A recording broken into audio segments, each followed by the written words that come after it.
اللہ رب العزت نے ہم سب کو یہ جو زندگی عطا فرمائی ہے، اس زندگی کو اگر ہم اللہ اور اس کے رسول صلی اللہ علیہ وسلم کے حکم کے مطابق گزارتے ہیں تو یہی زندگی انسان کے لیے سکون کا ذریعہ بنتی ہے، خیر کا ذریعہ بنتی ہے، برکت کا ذریعہ بنتی ہے۔ اور عجیب بات یہ ہے کہ اگر اللہ کے حکم کے مطابق یہ انسان عمل کرتا ہے، اس کی یہ دنیا کی زندگی سکون، خیر، برکت والی بنتی ہے، تو بہت اچھی طرح ذہن میں رکھیے گا کہ پھر اس کی آخرت کی زندگی بھی خود بخود خیر و برکت والی بن جائے۔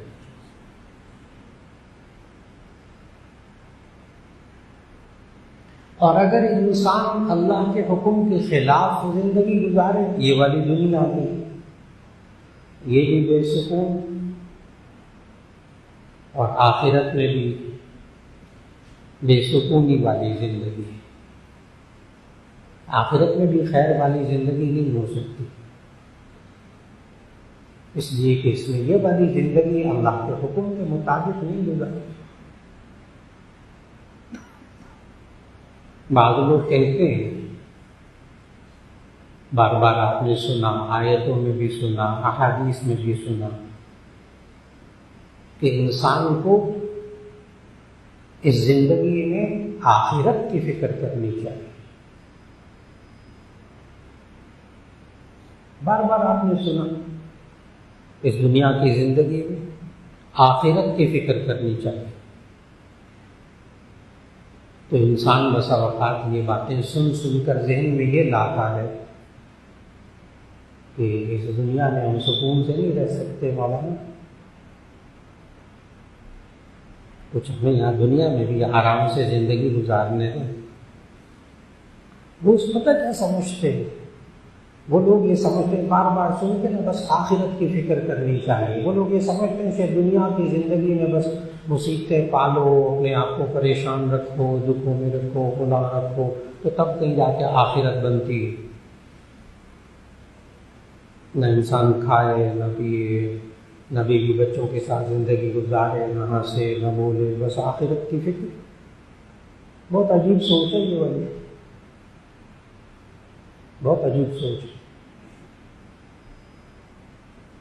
کہ ہماری دنیا تو پھر مزے کی زندگی نہیں گزرے گی۔ اس کا جواب اچھی طرح یاد رکھ لیجیے، یہ دنیا کی زندگی بس صرف اتنا سا فکر کر لیجیے کہ اس انسان کو گناہ میں مزہ نہ آئے، نیکی میں مزہ آئے، بس یہ والی زندگی بھی مزے میں گزر جائے گی، آخرت کے بھی مزے میں گزرے گی۔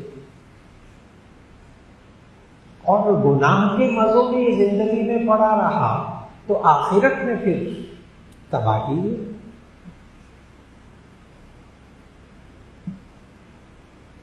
آج یہ انسان اللہ کے حکم کے مطابق زندگی گزارنے کی فکر کر رہے ہیں، تو میں نے کہا کہ اس کی زندگی میں سکون آئے گا، برکت آئے گی، خیر آئے گی۔ اور ان صفات کا ذکر گزشتہ ملاقاتوں میں بھی کرتا ہے کہ انسان اپنے اندر کیا خوبی پیدا کرے جس سے یہ زندگی، دنیا کی زندگی پرسکون ہو جائے، یہ دنیا کی زندگی خیر والی ہو جائے، یہ زندگی دنیا کی برکت والی ہو جائے، تاکہ اس کی آخرت بھی اچھی ہو۔ ان زندگی کے اصولوں میں سے ایک اصول اللہ تعالیٰ نے قرآن مجید میں سمجھایا، ایثار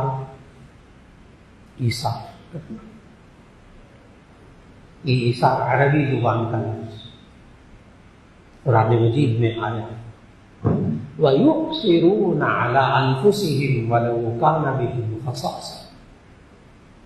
ابھی آیت پڑھی تھی سورہ حشر کی آیت نمبر 9، 28واں پارہ سورہ حشر، اس کی 9ویں آیت ابھی شروع میں پڑھی تھی، اس میں یہ لفظ آیا، وَيُؤْثِرُونَ عَلَىٰ أَنفُسِهِمْ، ایثار کا لفظی مطلب ہوتا ہے ترجیح دینا، ترجیح دینا۔ اگر آپ آسان لفظوں کے بولتے ہیں، پریفر کریں،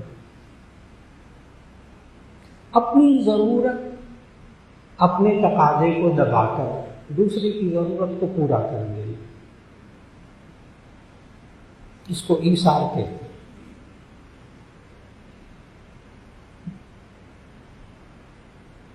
اور جب انسان معاشرے کے اندر نفسا نفسی میں پڑ جاتا ہے، میری ضرورت پوری ہونی چاہیے، مجھے کھانا ملنا چاہیے، اچھی چیز آئے، گھر میں سے چند بھائی ہیں، ان میں سے ایک کا، ہر ایک کی یہ مرضی ہو جو اچھی چیز آئے وہ مجھے ملے، اچھا کھانا مجھے ملے، اچھا کپڑا مجھے ملے، اچھا جوتا مجھے ملے۔ دوسرا کیا ہوتا ہے؟ مجھے اس کی فکر نہیں ہے، اس کو کہتے ہیں نفسا نفسی۔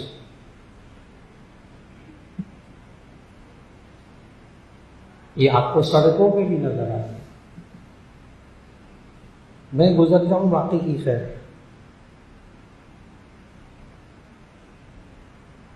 میرا کام ہو جائے باقی کی خیر۔ اپنی ذات کو اپنی ذات کے لیے کرنا، اپنی ذات کو کھلانا، اپنے آپ کو کپڑے اچھے کرنا بری بات نہیں ہے، لیکن اللہ رب العزت نے یہ خوبی معاشرے میں انسانوں کو اپنانے کو کہا، اور نبی کریم صلی اللہ علیہ وسلم نے صحابہ کرام رضوان اللہ علیہم اجمعین کا مزاج بنایا، یہ مزاج بنایا، اجتماعی طور پر بھی، انفرادی طور پر بھی، اور صحابہ نے پھر اپنے گھر والوں یعنی اپنی بیویوں عورتوں کا بھی یہی بنایا۔ آپ کے یہاں بھی ہے ماشاءاللہ، ہر گھر میں، ہر گھر میں ایثار، ماں بچے کے لیے اپنی نیند قربان کرتی ہے، چھوٹے بچے نیند قربان کرتی ہے، اپنا آرام قربان کرتی ہے، اپنی ضروریات قربان کر دیتی ہے، اپنی ذات بھول جاتی ہے۔ ماں کتنے نخروں والی ہوتی ہے جب وہ شادی سے پہلے کی زندگی، کیا صاف ستھرے کپڑے اور جناب کیا ضروریات، اور کیا اپنے آپ کو اچھا بنانا، اور کیا فلاں اور کیا کھانا، اور نخرے کھانوں میں شادی سے پہلے ہماری بچیاں، اور جب شادی ہوتی ہے، اولاد ہوتی ہے، تو اس ماں اور بچے کی کیفیت دیکھنے والی ہوتی ہے۔ کمال کا ایثار ماں کے اندر، میں نے کہا نا، اپنی نیند قربان، اپنا آرام قربان، اپنا کھانا پینا بھول جائے تو یاد کرانا پڑتا ہے کچھ کھا لو، اپنے بچے کی فکر۔ اور یہ باپ بھی، جو بھی باپ ہو، ہر باپ ایثار کرتا ہے، اس کے بغیر اولاد نہیں پلتی، تو کیسے ہی باپ، ہر باپ ایثار کرتا ہے، اپنی ضرورت، اپنے تقاضے کو دبا کر دوسرے کی ضرورت کو پورا کرتا ہے، ہر باپ۔ نبی کریم صلی اللہ علیہ وسلم نے تو یہاں تک فرمایا، انما الولد مبخلۃ مجبلۃ، اولاد انسان کو بخیل بھی بناتی ہے، بزدل بھی بناتی ہے۔ اولاد انسان کو بخیل بھی بناتی ہے، بزدل بھی بناتی ہے۔ بخیل کہتے کنجوس، اپنی ضرورت گنجائش ہوتے ہوئے بھی اپنی ضرورت کو پورا نہ کرتا۔ یہ اولاد انسان کو بخیل بناتی ہے، کنجوس بناتی ہے۔ محدثین نے اس حدیث کی تشریح میں لکھا کہ کیسے؟ عید آتی ہے نا، ابھی گزری عید الاضحیٰ، عید الفطر، باپ پتہ کیا کہتا ہے؟ بیوی کہتی ہے آپ اپنے بھی کپڑے بنا لیں، کہتے نہیں بچوں کے نئے کپڑے، نئے جوتے، میری خیر وہ گنجائش ہوتی ہے، میری خیر وہ ابھی ہے میرے پاس کپڑے جوتے بھی ہیں بچوں کے کوئی بخیل کنجوس، اپنے آپ پر خرچ نہ کرنا، بچوں پہ خرچ کرنا. باپ ہمارے گھر میں معاشرے کے بچے اور بزدل کیسے بناتی ہے یہ اولاد، انسان کو بزدل بناتی. بزدلی جو ہے نا یہ غصے کی ضد، انسان کو کوئی خلاف مزاج بات آئے سامنے تو انسان کی طبیعت میں جو شدت آتی ہے اسے غصہ کہتے ہیں. خلاف مزاج کوئی بات سامنے آئے تو طبیعت میں جو شدت آتی ہے اس کو غصہ کہتے ہیں. اور اگر خلاف مزاج بات سامنے ہو اور انسان اس پر اف نہ کرے، بالکل غصہ نہ آئے دور دور تک، اس کو بزدلی کہتے ہیں. جب ہمارے گھروں میں نوجوان لڑکوں کی بھی شادی نہیں ہوئی ہوتی، لڑکوں کی شادی نہیں ہوتی، لڑکے بڑے ہو جاتے ہیں، تو اگر بہن آتی ہے گھر میں، اس کے بچے ہیں، بہن کی شادی ہو گئی، اس کے بچے کبھی آتے ہیں راتوں کو روتے ہیں بچے، تو یہ نوجوان کیا کہتا ہے؟ غیر شادی شدہ کہتا ہے مصیبت ہے، بچے بھی نہیں سنبھالے جاتے، ساری نیند خراب کرتے. یہ نوجوان جس کی بھی شادی نہیں ہوئی، ابھی بچے نہیں، کہتا ہے مصیبت ہے، بچوں کو نہیں سنبھالتے، غصہ آتا ہے. پھر جب اسی نوجوان کے اپنی اولاد ہوتی ہے تو رات کو جب وہ روتا ہے تو اس کو ٹہلتا رہتا ہے لے کر، اس کو نیند نہیں آتی، نیند قربان، باپ کی نیند بچے کے لیے قربان. ایک بات ہے، میں نے تمہیں بہت مختصر بات کی ہے اس موضوع پر، بہت لمبی کہانی ہے. جب اپنا بچہ ہوتا ہے پھر یہ بزدل ہو جاتا ہے، اس کو غصہ نہیں آتا بری باتوں پر جو شادی سے پہلے جوانی کی زندگی میں بڑے غصے آتے تھے.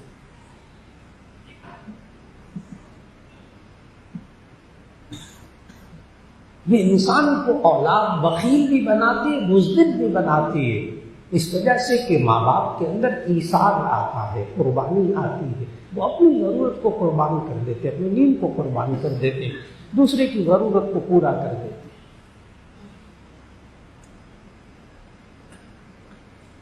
نبی کریم صلی اللہ علیہ وسلم نے صحابہ کا مزاج کیسے بنایا؟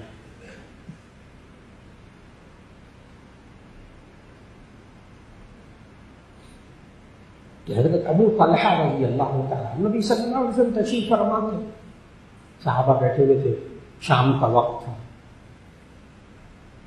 تو ایک مہمان آ گئے رات میں.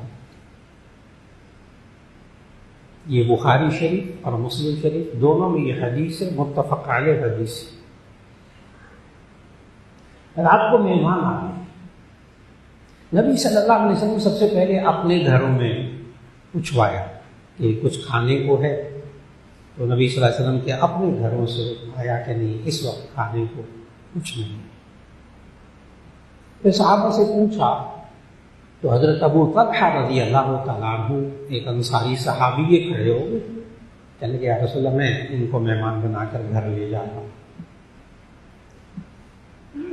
ان کے پاس باغات تھے، ابو طلحہ کے پاس کھجوروں کے باغات تھے، لیکن گھر گئے، بیوی سے پوچھا اس وقت کھانے کو کچھ ہے؟ اس نے کہا ہے ایک بندے کا کھانا ہے، اس میں رات کا وقت تھا، بچے بھی بھوکے. میں نے کہا باغات کے مالک تھے لیکن اس وقت حالت ایسی تھی گھر کے اندر رات کا وقت. کہتے کہ ایک بندے کا کھانا ہے، بچے بھی بھوکے. حضرت ابو طلحہ رضی اللہ تعالیٰ عنہ انصاری صحابی نے کہا بیوی کو کہ تم بچوں کو نہ بہلا کر سلا دو اور یہ کھانا مہمان کے سامنے رکھ دینا، اور جب مہمان کھانے لگے رات کا وقت ہے تو تم دیا روشنی کے لیے، تو دیا جو ہے نا اس کو ٹھیک کرنے کے بہانے اس دیے کو بجھا دینا، اندھیرا ہو جائے گا تو وہ ایک بندے کا کھانا مہمان ہی کھا لے گا، میں پاس بیٹھا رہوں گا چپ کر کے. بیوی نے ایسا ہی کیا، مہمان نے پیٹ بھر کے کھانا کھا لیا، مہمان بھی سو گئے، بچے بھی سو گئے، گھر والے بھی سو گئے، بات ختم ہو گئی۔ صبح جب اٹھے تو نبی صلی اللہ علیہ وسلم نے فجر کی نماز میں پہنچے تو نبی صلی اللہ علیہ وسلم نے فرمایا تمہارے بارے میں آیت نازل ہوئی ہے، یہ سورہ حشر کی آیت نمبر 9، وَيُؤْثِرُونَ عَلَىٰ أَنفُسِهِمْ وَلَوْ كَانَ بِهِمْ خَصَاصَةٌ، وہ لوگ اپنے آپ پر دوسروں کو ترجیح دیتے ہیں اگرچہ خود مشقت کے حالات میں رہ جائیں۔ یہاں آپ نے انصاری صحابی حضرت ابو طلحہ رضی اللہ تعالیٰ عنہ کے بارے میں تو سمجھا، لیکن آپ ایک اور باریک بات کی طرف ذہن لے جائیے کہ وہ جو گھر میں خاتون تھی نا ان کی بیوی، اس کا بھی ذہن ایثار والا بنا ہوا ہے،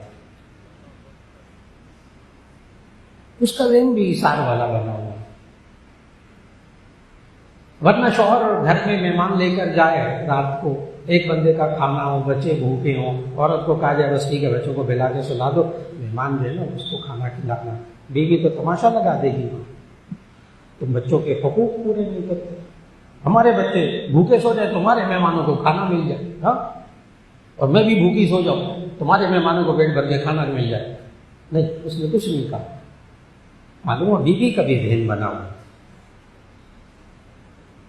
یہ آج بڑی مشکل پیش آتی ہے جب مرد کا ذہن بنا ہوا ہو، بیوی کا ذہن نہ بنا ہوا ہو، اور اگر گھر میں بچوں کا بھی ذہن بنا ہو، بیوی کا بھی ذہن بنا ہو، ایثار کا، اپنے آپ پر دوسرے کو ترجیح دینا۔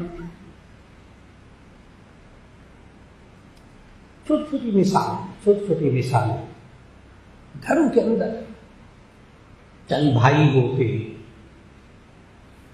2 3 4 کھانا کھانے لگتے، ہر بھائی کا بس اوقات یا ایک آدھ کا مزاج ہوتا ہے مجھے اچھی چیز ملتی بس، اور سالن آیا تو ڈونگے میں جو اچھی بوٹی وہ بھی مجھے مل جائے، مزاج۔ اور اگر اجتماعی طور پر مزاج دیکھنا ہو تو ولیمے کی دعوتوں میں چلے گئے، وہاں تماشا دیکھ لو، کتنے قابل لوگ، پڑھے لکھے لوگ، کھاتے پیتے لوگ، اچھی روٹی مجھے مل جائے، میں پہلے کھانا لے لوں، دھکم تیل اگلے کے کپڑے پہ گر رہا ہے، کھانا گر رہا ہے، کیا ہو رہا ہے کیا نہیں ہو رہا، وہ کہانی ہے سب کے سامنے، وہاں نظر آ جاتا ہے ولیمے کی دعوتوں میں ایثار کیا چیز ہوتی ہے۔ چاہیے تھوڑی دیر انتظار کر سکتے، پڑھا لکھا آدمی، قابل آدمی، لکھ پتی آدمی، کروڑ پتی آدمی، میں نے کہا نا ہمیں تماشا دیکھنے کو ملتا ہے معاشرے، ہر ایک کو ملتا ہے، کیوں ایثار نہیں، اپنی ضرورت دبا کر دوسرے کی ضرورت پوری کر رہے ہیں۔ گھر کے اندر بیٹھے ہو نا، گھر کا مزاج ہو، کوئی ایک بھائی ہے نا اس کی چودراہٹ ہوتی ہے، اگر وہ غالب ہوتا ہے باقی بھائیوں پر، تو جب ڈونگا آتا ہے نا سالن کا تو اچھی بوٹی لیگ پیس وہ اپنی پلیٹ میں پہلے ڈال لیتا ہے، عادت۔ لیکن اگر اس کو ایثار پر لایا جائے، ذہن بنایا جائے، آہستہ آہستہ، ماں باپ خود بھی سامنے رکھیں بات کو، تو عادت اس کی بھائی کی یہی تھی کہ اچھی روٹی خود ڈال لے۔ میں بہت معمولی حقیر مثالیں دے رہا ہوں۔ دسترخوان پر بیٹھ کر اس نے اچھی روٹی ڈال دی، عادت ہے اس ایک بھائی، زبان پہ کوئی نہیں کہتا، دسترخوان پر بیٹھ کر کوئی نہیں کہتا کیا ہے مصیبت ہے، اچھی روٹیاں ساری ہر دو سب یہی کھا جاتا ہے، زبان سے تو کوئی نہیں کہتا، لیکن دل میں یہ باتیں آتی ہیں، اس کا کوئی انکار نہیں کر سکتا، اس کا کوئی انکار نہیں کر سکتا۔ عادت پڑی ہوئی تھی اس بھائی کو، لیکن تربیت ہوتی ہے تو ایک وقت ایسا آتا ہے کہ اس نے ڈونگا لیا، ڈونگا لے کے اچھی سی بوٹی چمچے میں بھی کھا لی، اور نکال کر ساتھ بیٹھے ہوئے چھوٹے بھائی کی تھالی میں ڈال دی۔ اس وقت چھوٹا بھائی سوچ رہا تھا کہ آج پھر یہ اچھی بوٹی لے گیا، لیکن جب اس نے خود اپنے ہاتھ سے چمچے میں بوٹی نکال کر اس کی اچھی بوٹی اس کی بھائی کے پلیٹ میں ڈال دی، اس پر گھڑوں پانی پڑ گیا۔ میں اس بھائی کے بارے میں کیا سوچ رہا تھا، یہ کتنا اچھا ہے، یہ کتنا اچھا ہے۔ میں نے بہت حقیقی چھوٹی سی مثال دی، کہاں سے باتیں شروع ہوتی ہیں۔ اب ان دونوں نے دیکھے، وہ اچھی بوٹی کھا لیتا، نفرت پیدا ہوتی، اس نے چھوٹے بھائی کو دے دی، محبت پیدا ہو گئی۔ نبی کریم صلی اللہ علیہ وسلم نے یہ والا مزاج، یہ جو میں نے مثال دی ہے نا اچھی بوٹی والی، یہ مثال نبی صلی اللہ علیہ وسلم نے یہ مزاج پورے تمام صحابہ کا بنا دیا۔ اس مثال کو حقیقت نہ سمجھو، تاریخ کی حقیقت۔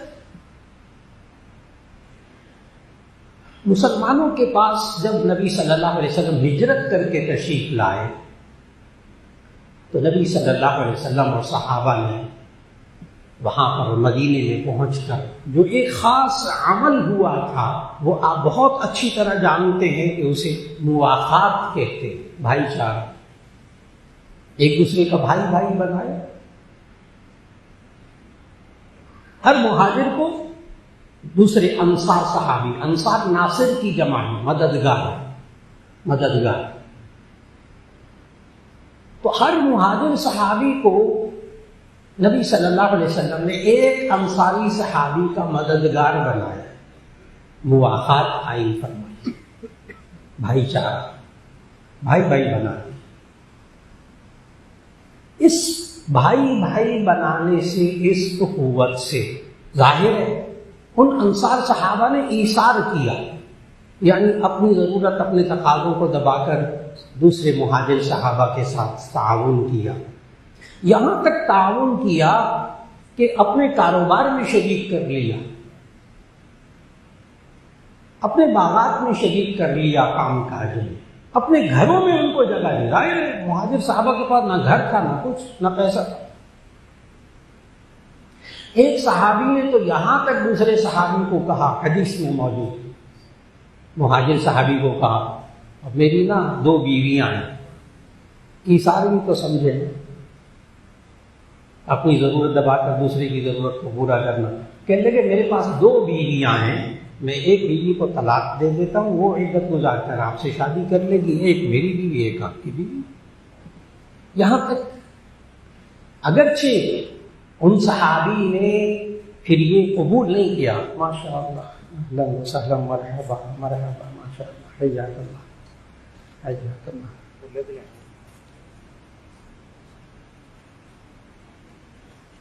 ماشاء اللہ، ماشاء اللہ، حیاک اللہ۔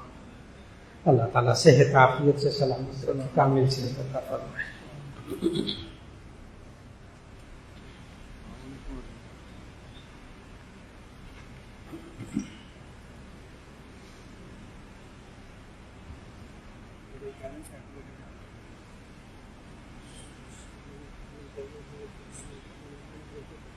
ماشاء اللہ۔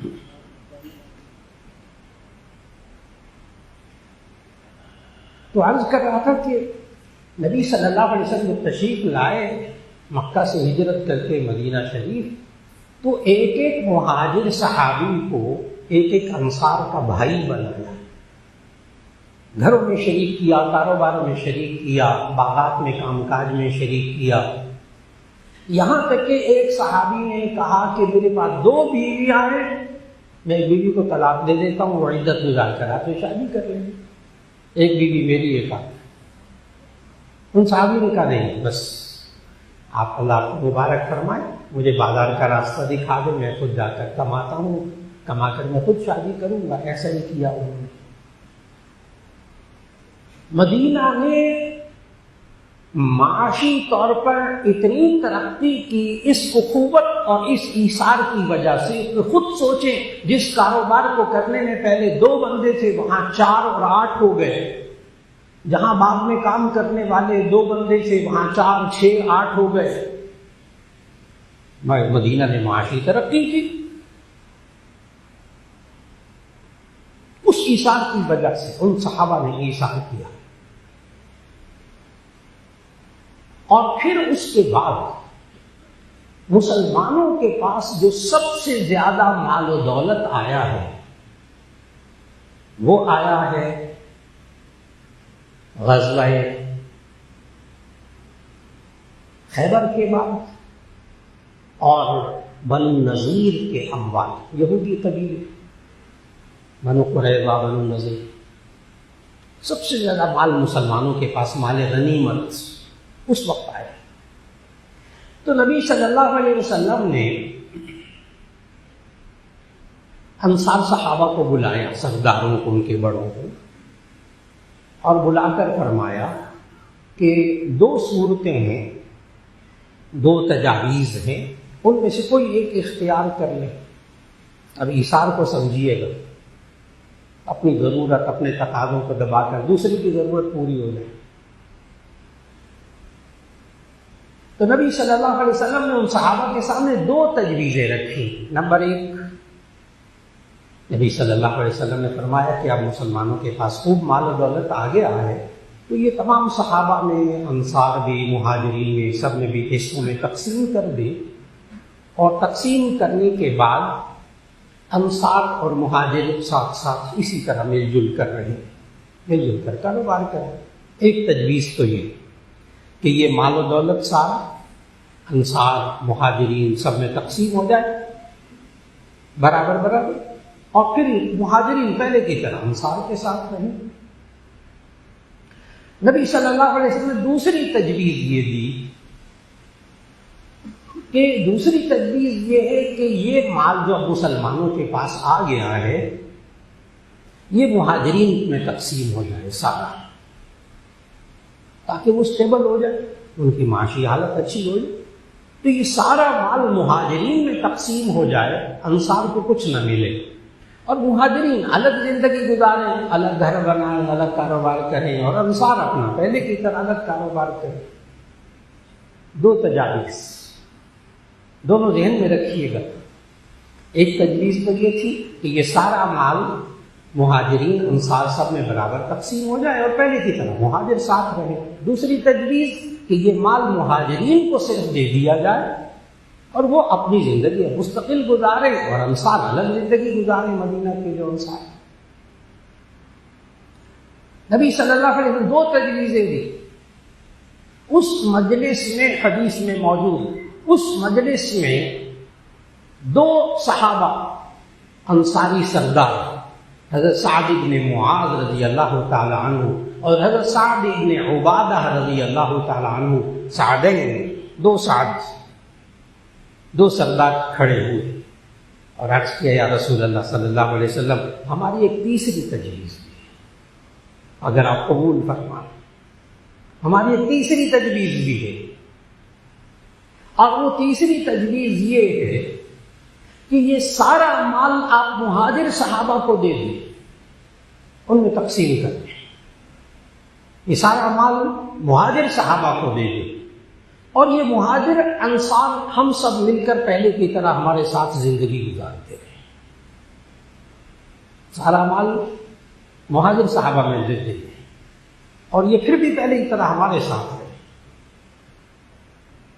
نبی صلی اللہ علیہ وسلم نے فوراً یہ قبول فرما لیا۔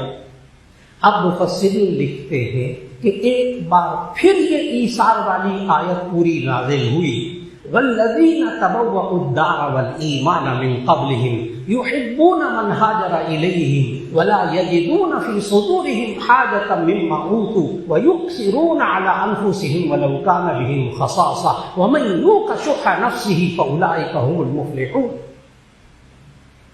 ترجمہ سنیں گے آپ کو حیرت ہوگی۔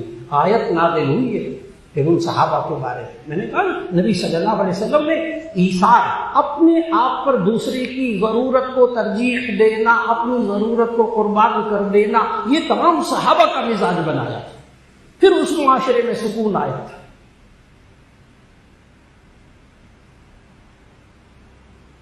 اللہ تعالیٰ نے جو آیت نازل کی، سورہ حشر کی یہ آیت نمبر 9، والذین تبوؤا الدار والایمان من قبلہم یحبون من ہاجر الیہم، وہ لوگ جنہوں نے مدینے کے اندر ٹھکانہ بنا لیا اور اپنے ایمان کو بھی مضبوط رکھا، یحبون من ہاجر الیہم، جو ان کی طرف ہجرت کر کے آئے تھے ان سے یہ محبت کرتے ہیں۔ آگے آیت کا جملہ سنیے گا، وَلَا يَجِدُونَ فِي صُدُورِهِمْ حَاجَةً مِّمَّا أُوتُوا، اور جو کچھ ان کو دیا گیا ہے مال، اس میں اپنے دل کے اندر ضرورت بھی محسوس نہیں کرتے۔ ان کو کیوں مل گیا مال، ان کے پاس پیسہ کیوں آ گیا، ان کو کیوں دے دیا گیا، ہمیں تو نہیں دیا گیا، نہیں، انہوں نے ترجیح وَلَا يَجِدُونَ فِي صُدُورِهِمْ حَاجَةً مِّمَّا أُوتُوا، اور انہوں نے اپنے دلوں کے اندر کوئی حاجت نہیں پائی جو ان کو مال دیا گیا اس میں۔ وَيُؤْثِرُونَ عَلَىٰ أَنفُسِهِمْ، اور انہوں نے ترجیح دی اپنے آپ پر، وَلَوْ كَانَ بِهِمْ خَصَاصَةٌ، اگر کہ خود تنگی میں رہ گئے۔ وَمَن يُوقَ شُحَّ نَفْسِهِ فَأُولَٰئِكَ هُمُ الْمُفْلِحُونَ، اور جو اپنے نفس کی حرص، بخل، لالچ، ان بیماریوں سے اپنے آپ کو بچا لیتا ہے جو معاشرہ، فَأُولَٰئِكَ هُمُ الْمُفْلِحُونَ، تو یہی لوگ فلاح پانے والے ہوتے ہیں، یہی لوگ کامیاب معاشرے کے لوگ ہوتے ہیں، یہی دنیاوی زندگی میں بھی کامیاب ہوتے ہیں، آخرت میں بھی کامیاب ہوتے ہیں۔ میں نے کہا کہ الحمدللہ ہمارے معاشرے کے اندر گھروں میں ایثار موجود ہے۔ ابھی میں نے ماں کے ایثار کی مثالیں دی ہیں، باپ کے ایثار کی مثالیں دی ہیں۔ ابھی معاشرے میں بالکل اندھیرا نہیں چھایا، ابھی ہے، لیکن یہ انسان کیسے اس لائن پر آتا ہے؟ نبی صلی اللہ علیہ وسلم نے کیا سکھایا صحابہ کو، جس کے بعد ان کے اندر یہ کیفیت پیدا ہو گئی کہ وہ اپنی ضرورت کو دبا کر دوسرے کی ضرورت کو پورا کر رہے۔ ایک معاشرے کا مزاج کیسے بنا ہے؟ سب سے پہلے نبی صلی اللہ علیہ وسلم نے ان میں آپس میں اتفاق اور اتحاد پیدا کیا۔ نبی صلی اللہ علیہ وسلم نے فرمایا، المؤمن للمؤمن کالبنیان یشد بعضہ بعضا، کہ ایک مومن دوسرے مومن کے لیے ایک دیوار کی طرح ہے، ایک دیوار کی طرح ہے، یشد بعضہ بعضا، جس کا ایک حصہ دوسرے حصے کو مضبوط کرتا ہے۔ ثم شبک بین اصابعہ، پھر نبی صلی اللہ علیہ وسلم نے تشبیک کی، اپنی ہاتھ کی انگلیوں کو آپس میں پھنسا کر دکھایا کس طرح مضبوط ہوتے ہیں۔ اپنے ہاتھ کی انگلیوں کو تشبیک کی، تشبیک کہتے ہیں ایک ہاتھ کی انگلیوں کو دوسرے ہاتھ کی انگلیوں میں پھنسا دینا۔ اگر اس مثال کو سمجھنا ہو تو کسی ایسی دیوار کو دیکھیے گا، نبی صلی اللہ علیہ وسلم نے فرمایا کہ ایمان والے ایک دوسرے کے ساتھ ایک دیوار کی طرح ہوتے ہیں، جس کا ایک حصہ دوسرے حصے کو مضبوط کرتا ہے۔ تو اگر آپ غور سے کسی ایسی دیوار کو دیکھیں جس پہ ابھی سیمنٹ کا پلستر اور یہ ٹائلیں وائلیں نہ لگی ہوں، اس دیوار کو ذرا غور سے ایک دفعہ پھر دیکھیے گا کہ وہ معمار، مستری وہ دیوار کیسے بناتا ہے کہ ہر اینٹ دوسری اینٹ کے ساتھ بالکل اسی طرح پھنسی ہوئی ہوتی ہے۔ ہر غور سے دیکھیے گا دیوار کو، ہر دیوار کو ایک اینٹ دوسری اینٹ کو سہارا دیے ہوئے ہوتی ہے، تو وہ دیوار ہوتی ہے، مضبوط دیوار ہوتی ہے۔ اچھا میرے عزیز عالم محترم، اگر ایک ٹرک اینٹیں اتار کر جائے، ایک ٹرک اینٹیں اتار، وہ اینٹیں ایک ٹرک آ کر اینٹیں اتار کر جائے، کتنی ساری اینٹوں کا ڈھیر ہوتا ہے، وہ ان اینٹوں کا ڈھیر ہوتا ہے۔ آپ میں سے کوئی اس کو دیوار کہتا ہے؟ ایک چھوٹا سا سوال ہے، آسان سا سوال، تاکہ نبی صلی اللہ علیہ وسلم کو وہ حدیث سمجھ میں آئے۔ وہ جو ٹرک اینٹیں اتار کر جاتا ہے، آپ اس کو دیوار نہیں کہتے، آپ اس کو اینٹوں کا ڈھیر کہتے ہیں۔ اتنے کروڑ، اتنے ارب سے زیادہ مسلمان ہو گئے، دنیا میں، لیکن جب وہ ایک دوسرے کے ساتھ جوڑے ہوئے نہیں ہیں، ایک دوسرے کو سہارا نہیں دے رہے، ایک دوسرے کے کام نہیں آ سکتے، بس میرا ملک صحیح ہونا چاہیے، میرا ملک امن سکون میں، مجھے دوسرا مسلمان ملک مرتا ہے، مرے، دوسرے قتل ہوتے ہوتے رہے، مجھے کیا؟ جب وہی کیفیت ایک اجتماعی طور پر آ جاتی ہے تو پھر 1 ارب سے زیادہ مسلمان ہیں، لیکن وہ جو نبی صلی اللہ علیہ وسلم نے حدیث میں بتایا تھا نا کہ المؤمن للمؤمن کالبنیان یشدہ بعضہ بعضا، کہ ایک مسلمان دوسرے کے ساتھ دیوار کی طرح ہوتا ہے جو ایک دوسرے کو سہارا دے کر مضبوط کرتے ہیں آپس میں. تو ایک اینٹوں کا ڈھیر ہوتا ہے، ایک دیوار ہوتی ہے. جب ایک دوسرے کو اینٹیں مضبوط کرتی ہیں وہ مضبوط دیوار بنتی ہے، ورنہ 1 ارب اینٹیں پڑی ہوئی ہو نا تو وہ اینٹوں کا ڈھیر ہے. اب یہ مسلمان ایک ڈھیر ہے، بہت سارے. تو نبی صلی اللہ علیہ وسلم نے امت کو مضبوط بنایا، اس معاشرے کو مضبوط بنایا. یہ پوری امت کیسے مضبوط ہوتی ہے؟ ایک اہم خوبی ایثار، اپنی ضرورت، اپنے تقاضے کو دبا کر دوسری کی ضرورت کو پورا کرنا. اس سے امت میں مضبوطی پیدا ہوتی ہے. اور امت میں کمزوری کب آتی ہے؟ بس میں ٹھیک رہوں، اگلا مرتا ہے مر جائے، اس کو خود اپنی موت کی فکر نہ ہو. اور نمبر 2، یہ مال کی حرص اور لالچ میں مبتلا ہو، مجھے مال مل جائے، میں ٹھیک ہو جاؤں، دوسرا مرتا ہے مر جائے، بھوکوں مرتا ہے مجھے اس کی فکر نہیں، مسلمان دوسرا مرتا ہے مر جائے مجھے فکر نہیں. جب یہ سوچ بن جائے پھر کیا ہوتا ہے؟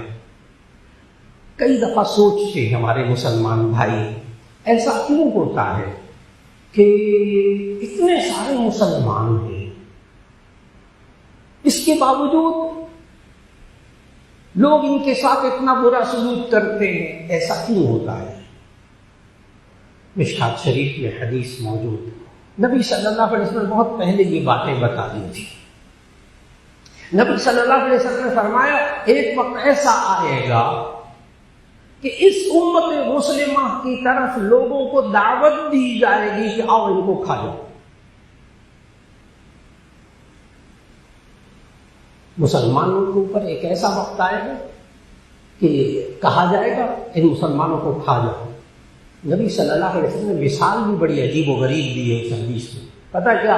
کما تدع العاقلۃ الی قصعتها، جیسے کہ کھانا کھلانے والی ایک پیالے کی طرف دعوت دیتی ہے، آؤ کھا جاؤ کھانا، اور کھانا سب اڑا جاتے ہیں کھانا.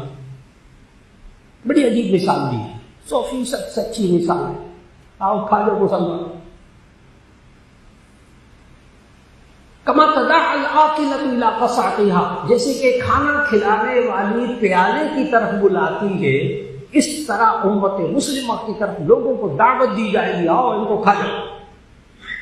جو آپ کے ذہن میں سوال آ رہا ہے وہی صحابہ کے ذہن میں بھی اس وقت سوال آیا نبی صلی اللہ علیہ وسلم کے سامنے کہ یا رسول اللہ صلی اللہ علیہ وسلم، کیا مسلمان اس وقت اتنے تھوڑے ہوں گے،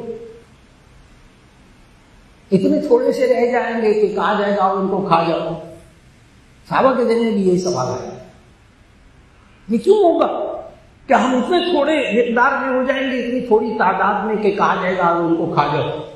نبی صلی اللہ علیہ وسلم نے فرمایا نہیں، اس وقت مسلمانوں کی تعداد بہت زیادہ ہوگی، اس وقت مسلمانوں کی تعداد بہت زیادہ ہوگی. آگے نبی صلی اللہ علیہ وسلم نے پھر ایک مثال دی، وَلَكِنَّكُمْ غُصَاءٌ كَغُصَاءِ السَّيْلِ، لیکن تم سیلاب کے ایک جھاگ کی طرح ہو. سیلاب سے بھی اللہ تعالیٰ بچائے رکھے، حفاظت فرمائے. سیلاب جب آتا ہے اس کو پر ایک جھاگ ہوتی، پھوک، کوئی جان نہیں ہوتی اس. نبی صلی اللہ علیہ وسلم نے فرمایا وَلَكِنَّكُمْ، تمہاری مقدار بہت زیادہ ہوگی، تم مسلمان بڑی تعداد میں ہو جاؤ گے، لیکن وَلَكِنَّكُمْ غُصَاءٌ كَغُصَاءِ السَّيْلِ، لیکن تم سمندر کے ایک دریا کے سیلاب کے جھاگ کی طرح ہوگے، بس سمندر کے جھاگ کی طرح. صحابہ نے پوچھا یا رسول اللہ ایسا کیوں ہو جائے گا؟ کہ ہم اتنے تعداد میں زیادہ ہو جائیں گے اور اس کے باوجود ہم اتنے کمزور ہوں گے سمندر کی جھاگ کی طرح. نبی صلی اللہ علیہ وسلم نے فرمایا للوہن واو ہے نون للوہن. وہن کا معنی عربی میں ہوتا ہے کمزوری.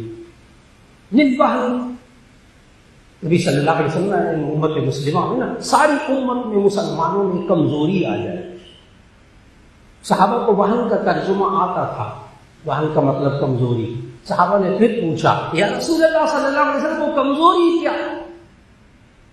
وہ وہن کو کمزوری امت مسلمہ میں کیا پیدا ہو جائے گی؟ نبی صلی اللہ علیہ وسلم نے 2 جملوں میں جواب دیا. حب الدنیا و کراہیت الموت. حب الدنیا و کراہیت الموت. ایک دنیا کی محبت اور ایک موت کو ناپسند کرنا. دنیا کی محبت مجھے مل جائے کسی طرح میں حق چھین لوں, بھائیوں کا حق چھین لوں, بہنوں کا حق چھین لوں, وراثت میں ان کو حق نہ دے دوں, میرے پاس آ جائے, دنیا میرے پاس ہونی چاہیے, دوسرا بھوکا مرتا جائے. اور اللہ کی راہ میں یہ اپنی جان کو, یہ کراہیت الموت کو بھی سمجھنا بڑا ضروری ہے. چل موت کو ناپسند کرنا, سارے ہی موت کو ناپسند کرتے. یہ موت کو ناپسند کرنا گناہ نہیں ہے, بات کو سمجھنا ضروری ہے. یہ انسان معاشرے کا ڈاکٹر کے پاس کیوں جاتا ہے جب بیمار ہو جائے؟ ڈاکٹر کے پاس کیوں جاتا ہے؟ تاکہ میں مر نہ جاؤں. کیوں جاتا ہے؟ تاکہ میں مر نہ جاؤں. تو موت سے ڈرتا ہے تو تب جاتا ہے نا ڈاکٹر کے پاس. یہ موت سے ڈر مراد نہیں ہے اس حدیث میں. ہم پرہیز کیوں کرتے ہیں؟ پرہیز کیوں کرتے ہیں؟ کہیں مر نہ جائے. یہ موت کا ڈر یہاں مراد نہیں ہے حدیث میں. لوگوں کے ذہن میں یہ حدیث سن کر یہ بات آتی ہے مولانا موت سے تو ہر ایک ڈرتا ہے, کون نہیں ڈرتا؟ آگے آگ ہو جائے تو بندہ بچ کے نہیں نکلتا. بجلی کا کرنٹ لگنے کا ڈر ہو تو بندہ بچتا نہیں ہے, اپنے آپ کو بچاتا نہیں ہے, موت سے ڈرتا نہیں ہے. یہ تو ہر ایک ڈرتا ہے. بہت اچھی طرح یاد رکھنا آپ حدیث کو. یہاں موت سے مراد یہ ہے کہ اللہ کے حکم کے مطابق اللہ کے راستے میں جان دینے سے ڈرنا. یہاں یہ مراد ہے, ورنہ موت کا ڈر تو ہر ایک کے اندر ہے. میں نے کہا نا ڈاکٹر کے پاس لوگ کیوں جاتے ہیں؟ تاکہ مر نہ جائے. پرہیز کیوں کرتے ہیں؟ تاکہ مر نہ جائے. یہ والی بات بری نہیں ہے. بری کیا چیز ہے؟ کراہیت الموت فی سبیل اللہ. کراہیت الموت فی سبیل اللہ. اللہ کے حکم میں جان دینے سے یہ بچتا ہو. نمبر 1. نمبر 2, اس کے اندر دنیا کی محبت ہو. اور نبی صلی اللہ علیہ وسلم نے صحابہ کے اندر یہ 2 خوبیاں پیدا کی تھی. دنیا کی محبت ان کے اندر سے نکالی, قناعت پیدا کی. دنیا کی محبت ان کے اندر سے نکالی. نمبر 2, اللہ کے راستے میں جان دینے کے لیے ان کو تیار کیا. جب تک مسلمانوں کے اندر یہ 2 چیزیں رہی, مسلمان دنیا میں سر اٹھا کر چلتے رہے, کیونکہ ان کے اندر ایثار تھا, ان کے اندر قربانی کا جذبہ تھا. اللہ رب العزت ہم سب کو اپنے معاشرے کے اندر رہتے ہوئے ایثار کی توفیق عطا فرمائے. اپنے گھروں کے اندر, اپنے رشتہ داروں کے اندر, اپنے معاشرے کے اندر, اور اللہ پھر امت مسلمہ کے اندر سے دنیا کی محبت اور ایک اللہ کے راستے میں جان دینے کو ناپسند کرنا. اللہ تعالیٰ ان دونوں باتوں سے, دنیا کی محبت, اللہ کے راستے میں جان دینا سے ڈرنا بچنا, اللہ ان دونوں سے بچائے رکھے. اور اللہ ہم سب کو حلال کمانے کی توفیق دے, حلال جگہ خرچ کرنے کی توفیق دے, اور اپنے معاشرے میں اپنے بہن بھائیوں کی ضروریات کو پورا کرنے کے اللہ توفیق دے دے, تاکہ معاشرے کے اندر یہ اخوت, یہ بھائی چارہ, یہ محبت, یہ الفت, یہ آپس میں جوڑ, یہ سکون والی زندگی بن جائے. وآخر دعوانا ان الحمدللہ رب العالمین. دعا فرما لیجیے گا. الحمدللہ رب العالمین. اللہم صلی علی سیدنا ومولانا محمد وعلی آل سیدنا ومولانا محمد وبارک وسلم. ربنا آتنا فی الدنیا حسنۃ وفی الآخرۃ حسنۃ وقنا عذاب النار. یا اللہ پوری امت مسلمہ کو متفق اور متحد ہونے کی توفیق عطا فرما. یا اللہ پوری امت مسلمہ میں سے دنیا کی محبت اور اللہ کے راستے میں جان دینے سے بچاؤ، یا اللہ ان دونوں بیماریوں سے بچا لے۔ یا اللہ ہم سب کو حلال کمانے کی توفیق عطا فرما، پھر اس سے اپنے بہن بھائیوں، اپنے ماں باپ، اپنے بچوں، اپنے گھر والوں اور یا اللہ معاشرے کے دوسرے افراد پر یا اللہ ان کو ترجیح دینے کی توفیق عطا فرما دے۔ یا اللہ ہماری زندگیوں میں سکون عطا فرما دے، برکت عطا فرما دے، خیر عطا فرما دے۔ یا اللہ جو بیمار ہیں سب کو شفا عطا فرما، خصوصاً حضرت مولانا فضل الرحیم صاحب دامت برکاتہم، اللہ تعالیٰ ان کے سائے کو صحت و عافیت کے ساتھ ہمارے سروں پہ سلامت فرمائے۔ یا اللہ جتنے حاضرین موجود ہیں سب کے دلوں میں دعائیں ہیں، اے اللہ ایک ایک کی دعا کو قبول فرما۔ وصلی اللہ تعالی علی خیر خلقہ محمد وآلہ واصحابہ اجمعین برحمتک یا ارحم الراحمین۔